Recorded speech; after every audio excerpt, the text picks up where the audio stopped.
Добрый день, меня зовут Андрей, я сотрудник компании OkiToki, и сегодня я покажу вам, как сделать интеграцию с AMA CRM. Для начала нужно правильно понимать, что вы хотите от интеграции и что может выполняться с помощью OkiToki.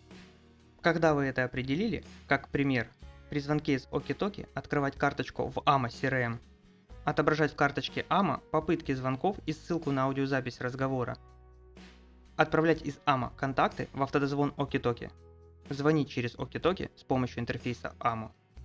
Важный момент. Для звонка из AMA все равно обязательно находиться в оперместе OkiToki. Неважно, это отдельная вкладка или окно, главное, чтобы оно было открыто. С помощью API и веб-хуков количество вариантов интеграции намного больше того, что я перечислил. Желательно ознакомиться с документацией по API, ссылка будет в описании. Итак, первое, что мы делаем, это заходим в систему AMA CRM. После этого заходим в OkiToki, раздел «Внешние ресурсы», нажимаем «Добавить» и выбираем AMA CRM. Раздел «Карточка клиента» поможет выбрать триггеры, из-за каких условий в OkiToki будет поиск карточки клиента на стороне AMO. Можно выбрать звонки из очередей OkiToki или звонки с помощью автодозвона. Раздел «События». Логирование звонков отправляет все попытки дозвона и отображает плеер для прослушивания звонка прямо в AMO CRM.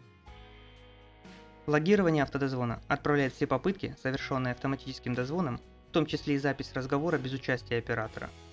Выбираем и нажимаем «Сохранить». У нас появляется окно авторизации с AMA.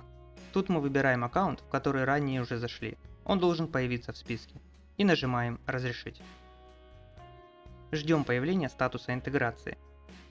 Готово.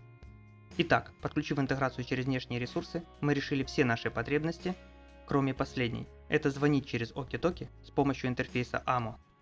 Вопрос. Как OkiToki будет знать, какой пользователь в AMO нажал «Позвонить»?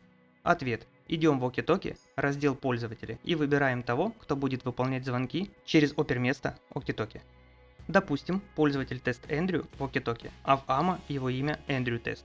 Находим пользователя, заходим в настройку безопасности, ключ доступа API, сгенерировать. Копируем. Далее нам нужна настройка уже на стороне AMA CRM. Заходим в раздел «Настройки интеграции» и находим в разделе «Телефония» виджет «Облачная ATS OkiToki». Нажимаем «Установить».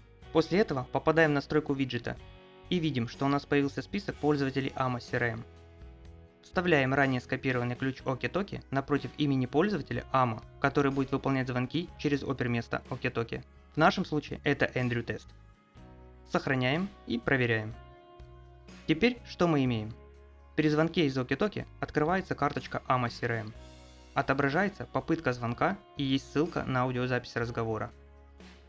Мы можем отправить контакты в автодозвон OkiToki и звонить через OkiToki с помощью интерфейса AMO.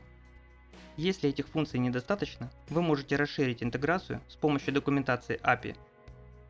А если будут трудности с настройкой, вы всегда сможете обратиться в техподдержку OkiToki.